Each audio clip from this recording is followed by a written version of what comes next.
Baik, tanpa mempanjang waktu kepada Ustaz Tafadhal Mazkur. Bismillahirrahmanirrahim. Assalamualaikum warahmatullahi wabarakatuh.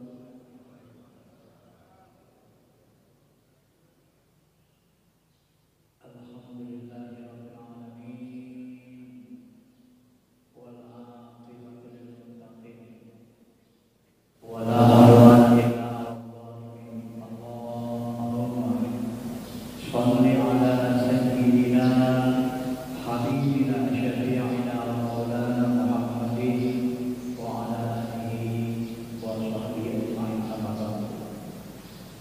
Bapak Ibu, sebelum kita mulai, mari kita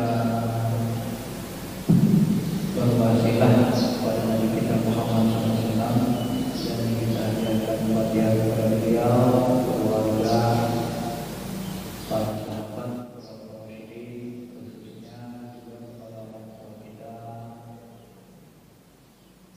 dan khusus lagi kepada Syekh Abdul Qadir Jilani yang kitabnya kita bahas pada kesempatan ini. Al-Fatihah. A'udzu billahi minasyaitonir rajim. Bismillahirrahmanirrahim.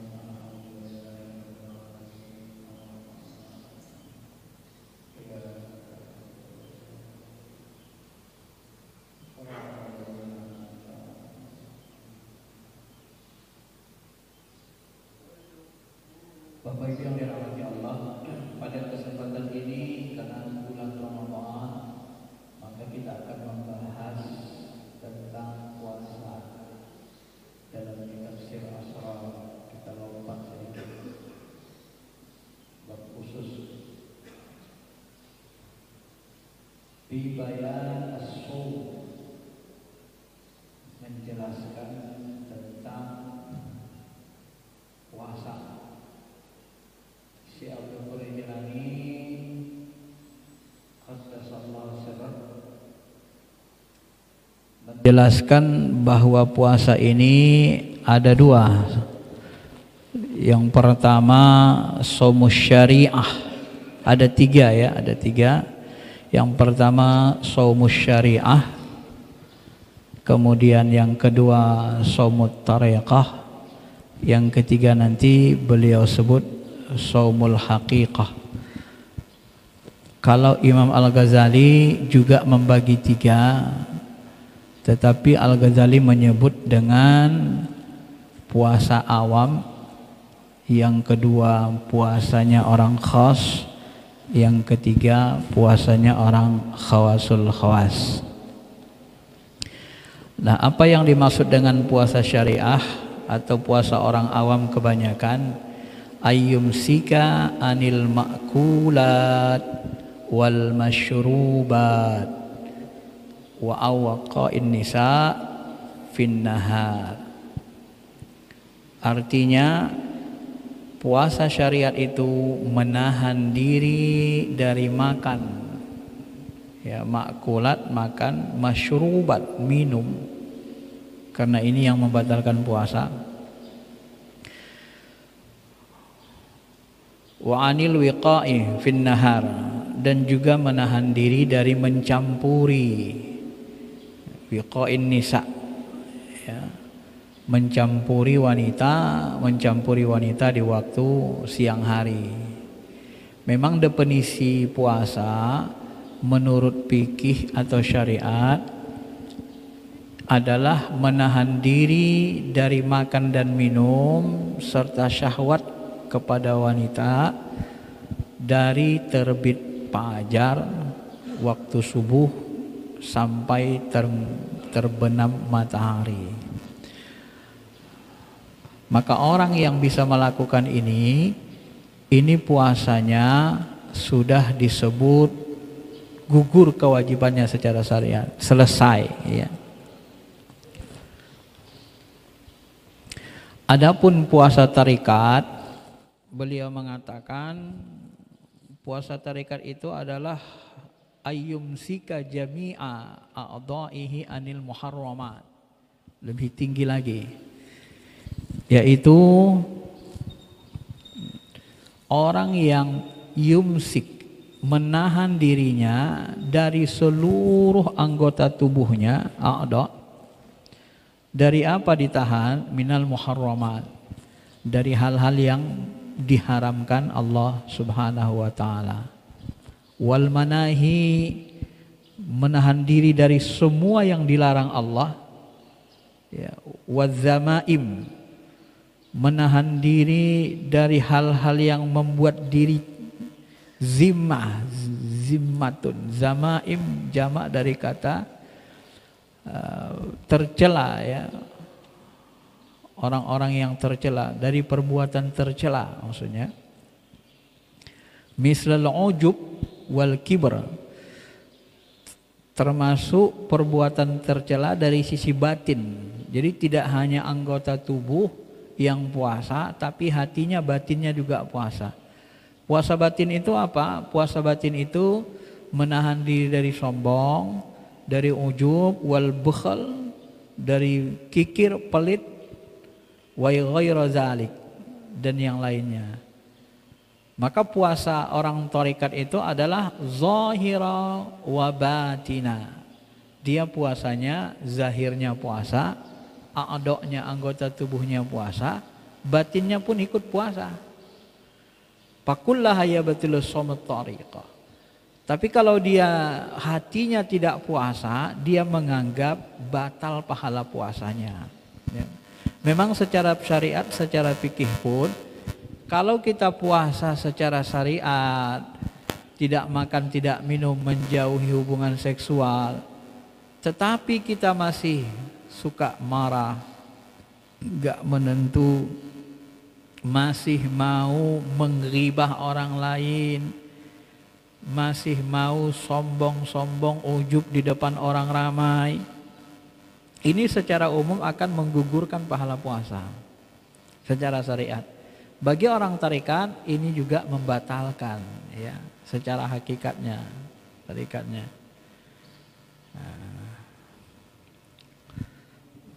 Apa bedanya puasa syariat dengan orang yang puasa tarekat? Kata beliau, pasomu syariah muaqqat. Orang syariah puasanya terikat waktu, dari terbit pagi, dari fajar, ya, subuh sampai terbenam matahari. Kalau somut tariqah, sedangkan puasa orang tarikat mu'abbadan fi jami' umrih, dia berlangsung seumur hidup, enggak pakai waktu. Jadi puasanya itu dimaknai dalam arti tarikat, dalam arti menahan diri dari ujub, ya. Walaupun nanti sudah habis Ramadan, orang tarikat itu tetap menahan dirinya dari makan yang haram, menahan mata telinganya dari menggunakan, melihat, mendengar yang haram, juga menahan hatinya dari berpikir yang haram, termasuk ujub dan kibr. Ini diisyaratkan dari hadis Nabi SAW, rubba sha'im laisa lahu min siyamihi illal ju'. Ya, ini kualitas puasa yang awam.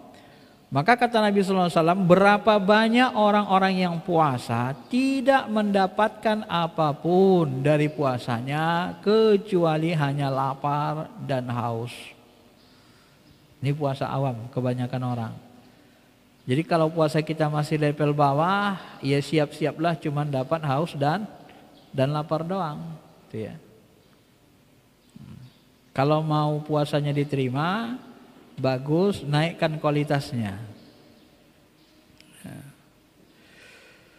Oleh karena itu ada juga ungkapan, banyak orang yang puasa, kam min shaim, ya, berapa banyak orang yang puasa tetapi dia sebenarnya berbuka. Kam min shaim mubtirin, ya. Banyak orang puasa tapi sebenarnya dia buka, ya. Maka ada dalam satu hadis Nabi SAW melihat orang berbekam. Lalu Nabi katakan, batallah puasa orang yang membekam dan yang dibekam. Lalu sebagian ulama fikih memahaminya berarti berbekam itu membatalkan puasa. Dan dibekam juga.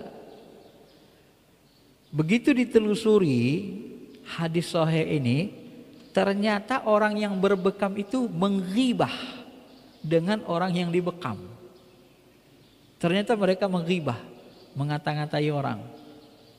Nah, maka ulama fikih sebagian mengatakan sebenarnya bekam itu tak membatalkan puasa, itu makruh saja. Yang dimaksud Nabi batallah puasa orang yang berbekam itu dan yang dibekam, karena Nabi mendengar mereka berghibah. Maka sebenarnya batallah pahala puasa mereka, habis.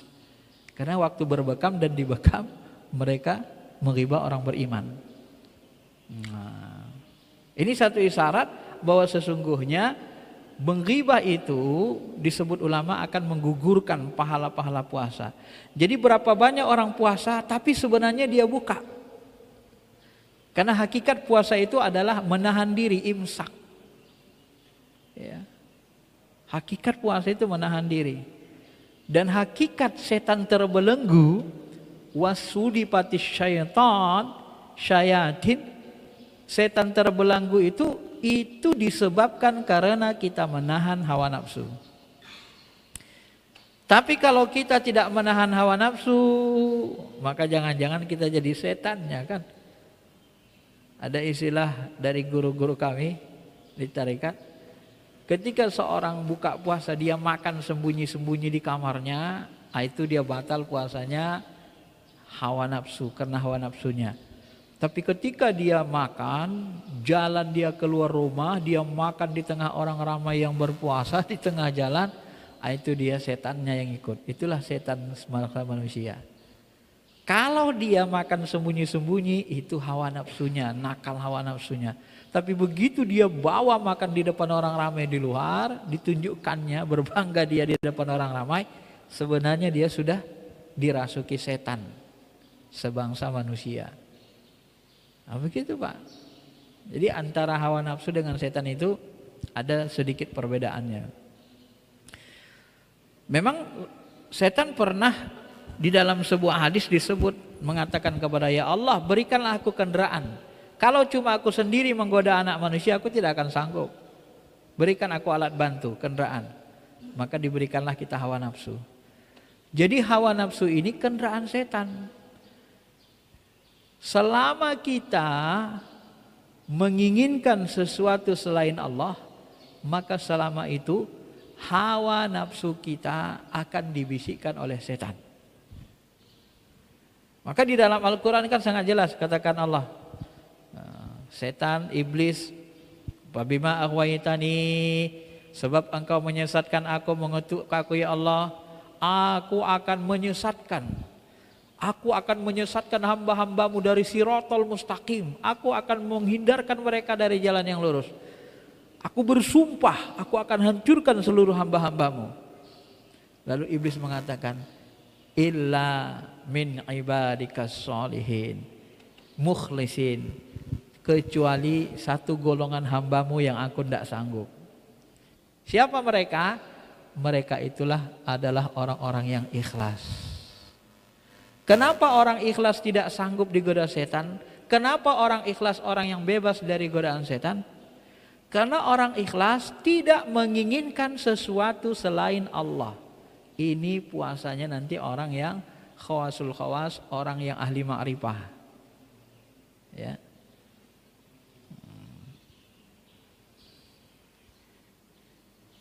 Bapak Ibu yang dirahmati Allah, apabila hati kita, hawa nafsu kita menginginkan sesuatu selain Allah, maka setan akan muncul dengan bisikan-bisikan, ya, bisikan-bisikan hawa nafsu dengan bisikan-bisikan tajamnya. Contoh, kita mau berpikir sudah mau lebaran. Nah, ini lebaran ini kan nanti harus jalan-jalan nih tempat keluarga. Ini mobil kan sudah lama, ini harus ditukar, ini mobil baru ini biar enak kan gitu. Muncul keinginan pengen mobil baru. Saat kita kepingin mobil baru, maka setan akan masuk. Lu mau beli mobil ya? Dari mana duitnya? Tuh lihat tuh di kantor tuh masih ada duit tuh. Ambil aja sebagian.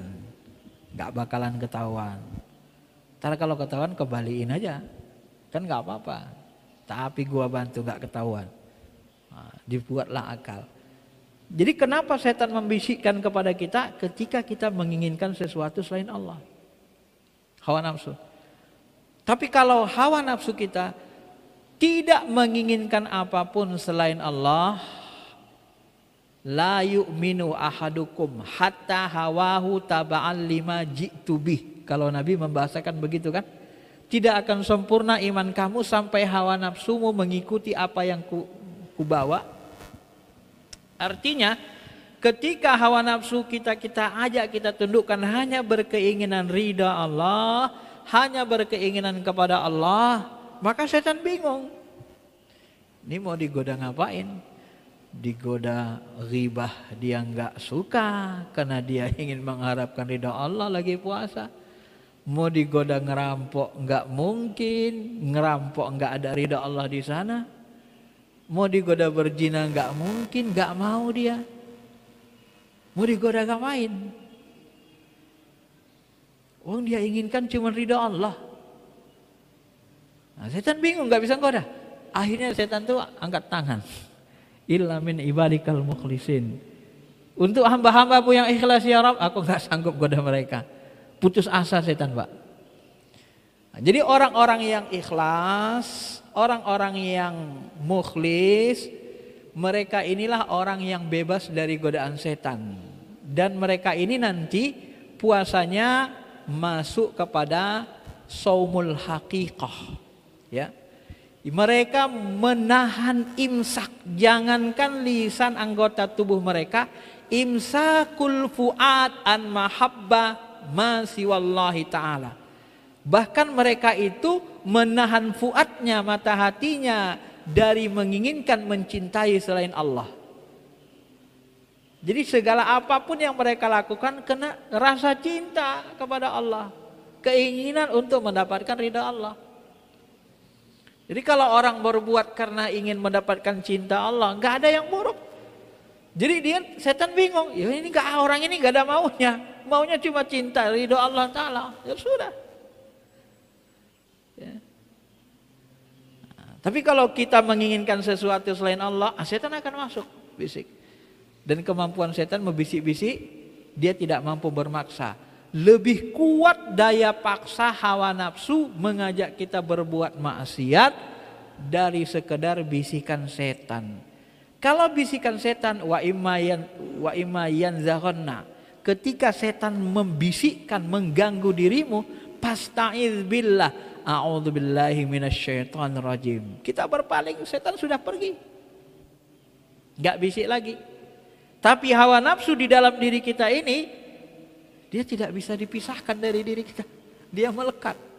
Dia gak mau pergi. Dia gak peduli. Yang penting keinginannya terpenuhi. Mau halal mau haram dia gak peduli hukum Allah. Nah, itulah hawa nafsu. Maka sebenarnya musuh yang paling berat itu adalah jihadun nafs.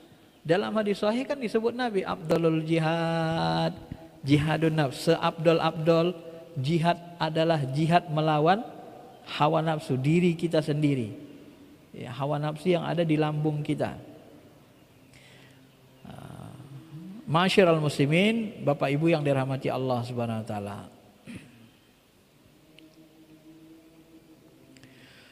Begitu juga ungkapan banyak yang berbuka tapi sebenarnya dia berpuasa. Ya. Orang-orang tarekat, orang-orang hakikat, walaupun di luar Ramadan kelihatan mereka makan minum, tapi hati mereka tetap berpuasa, menahan diri. Apalagi kalau misalnya kalau Bapak punya pengalaman menjaga puasa Senin Kemis atau puasa Daud, itu kalau kita jaga puasa Senin Kemis, walaupun kita nggak puasa di hari Selasa Rebo, itu rasanya kayak puasa saja kita, Pak. Coba aja nanti rutinkan jaga Senin Kemis. Yang rasanya seperti puasa, ngikut dia itu.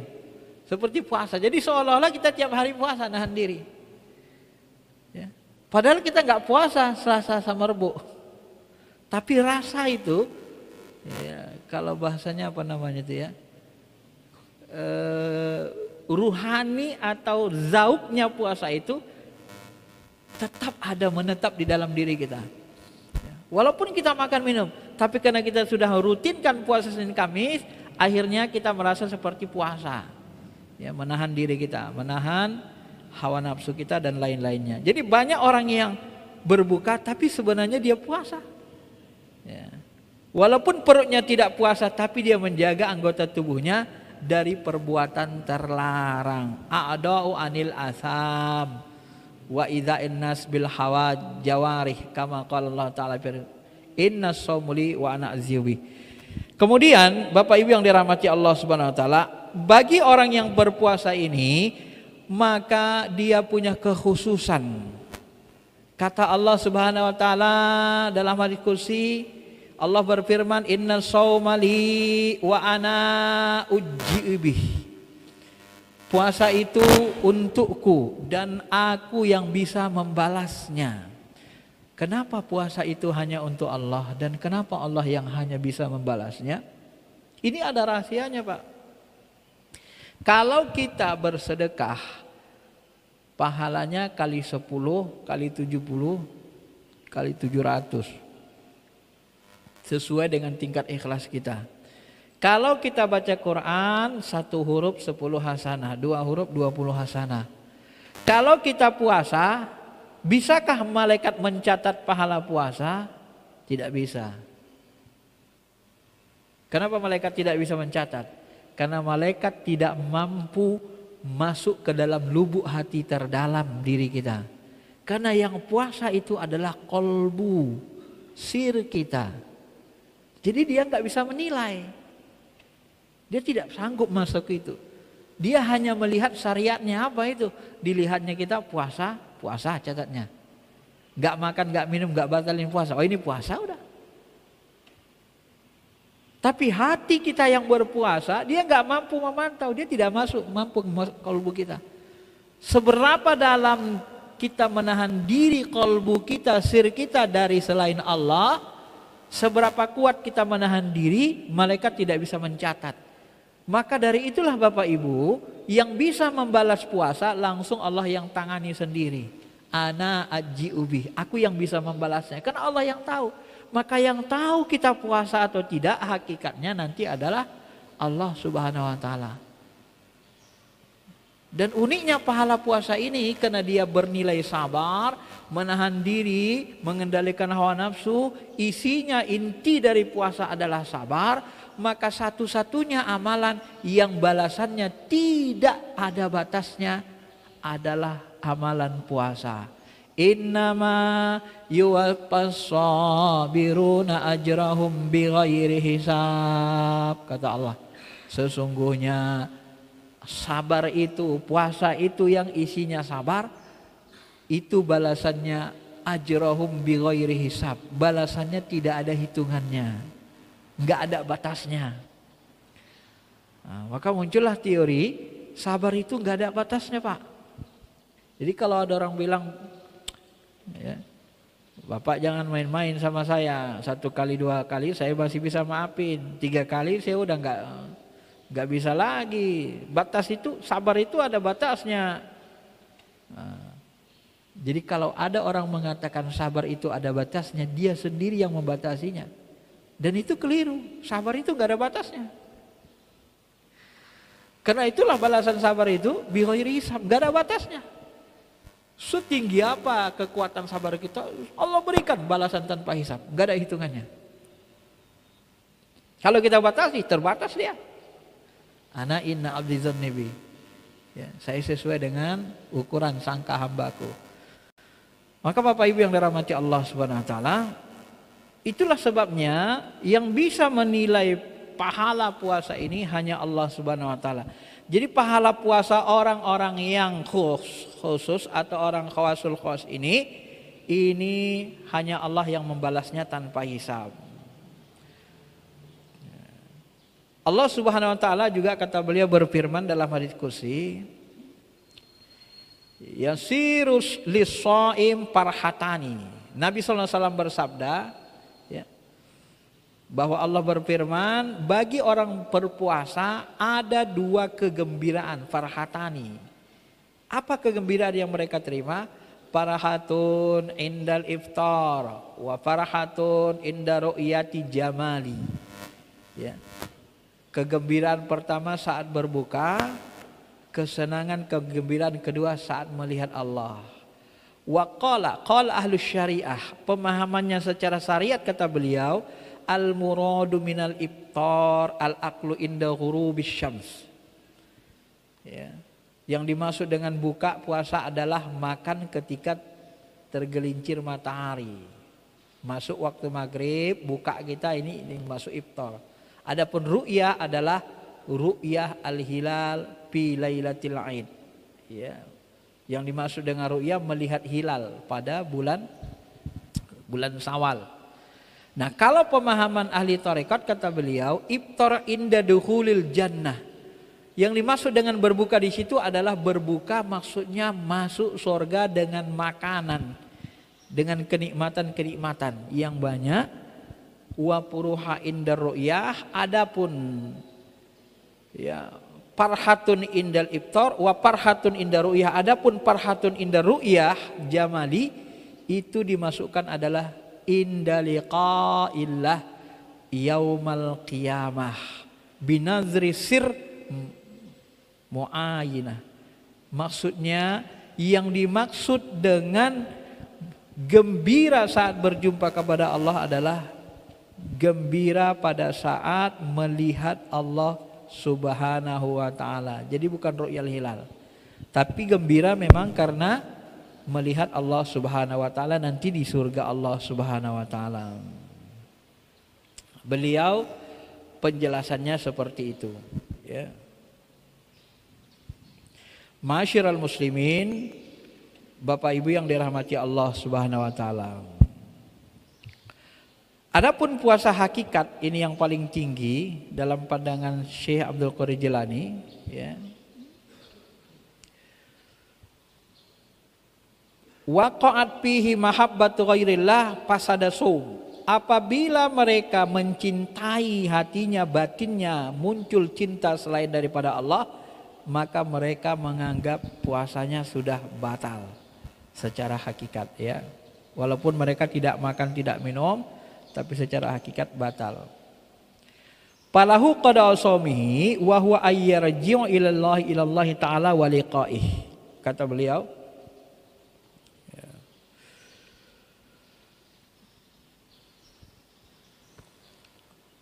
Apabila mereka, kalbu mereka mencintai selain Allah, maka batal puasa mereka. Maka mereka selalu menjaga hatinya dari selain Allah dan selalu menjaga rasa sir mereka dari mencintai selain Allah Subhanahu wa taala.